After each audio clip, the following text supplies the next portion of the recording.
There's been a lot of talk lately about eliminating the mortgage stress test rate. The goal of eliminating it would be to get the housing market activity picked up and improve affordability for consumers. Now, the stress test rate was brought in post-2008 subprime meltdown by the Canadian government because they wanted to avoid an American-style meltdown of the market. How the mechanics worked were very simple. They set a basic rate of 5.25%, so that was the stress test rate, or the contract rate, that's the actual rate you were getting a mortgage for, plus 2% on top. So whichever was the greater was the amount that was used.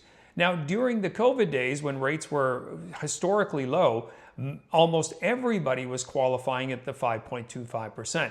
However, these days with mortgage rates of 5 years around 4%, you're essentially qualifying at the 4 plus the 2, so you're qualifying around 6%.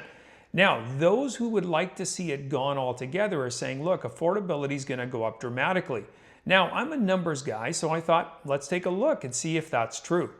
Starting with a purchase price of $600,000, let's say for a condo, and putting the minimum down payment, $35,000, that's 5% of the first 500, which is 25, plus 10% of the remaining, which is now gives us our $35,000, allowing for property taxes, condo fees, all that good stuff.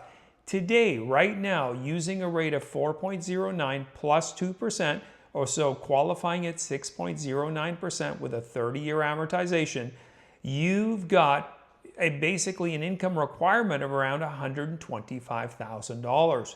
Now that's pretty significant. What if we were to reduce it by 1%? So it was either the 5.25 or contract plus 1. That would mean we would be qualifying the folks at 5.25 because contract is a 409 plus 1 would be 509. The greater, of course, is the 5.25. I know there's a lot of numbers, but just focus on the income required. Now the income is $115,500.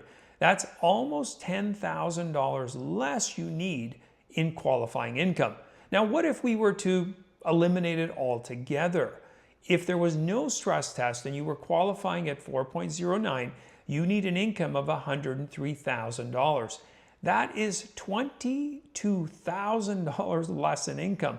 Does that improve affordability? I would say so. I would definitely think there would be people out there who would be buying properties, buying condos. And the government then would not need to step in and bail out developers and buy them themselves to turn them into some kind of a scheme. The market can take care of itself. It's these things, these proactive maneuvers that the government could take that could improve affordability without them even intervening and putting in any kind of taxpayer money into anything. Now, there will be those that will say, look, if we were to do this, we're going to have the problem with a housing bubble. The housing market's going to go crazy again. Yeah, that could definitely be true. If the rates go lower in that essence, like qualifying is easier, you are going to see increased activity, and that could drive up housing prices. So I took a look at that. What if this same condo went up $50,000? Would that eliminate this affordability issue that the consumer had? Well, in terms of qualifying, now the consumer would need an income of $110,000 with no stress test. Still $15,000 less than today. Now, the government could take a couple of different moves. They don't have to eliminate it all at once. They could eliminate it by 1%, or for a short term, they could eliminate it altogether. That's not to say they couldn't reintroduce it again. The bottom line is that they do have tools at their disposal.